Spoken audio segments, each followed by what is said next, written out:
কি খিদা লাগছে। হামজালা, তুই এখানে কাজ করতে যাস, খাবি না? খাবো তো। খাওয়ার সময় পার হয়ে যেতেছে, কখন খাবি? আয়।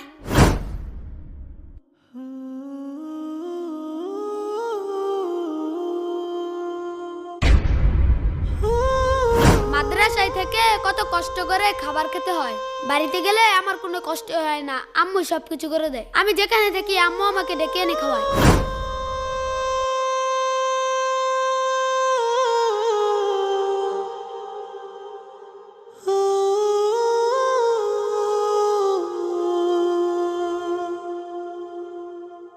আসসালামু আলাইকুম চাচা।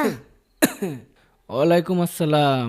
চাচা, আমি তো এই যে এইদিকে একটা মাদ্রাসাত পড়ি, মাদ্রাসাটা 10 দিনের ছুটি দিছে। এখন সবাই বাড়িতে গেছে, আমিও বাড়িতে যাবো। আমগর বাড়িটা কি চিনেন? তোমার তো বাজান চিনলাম না।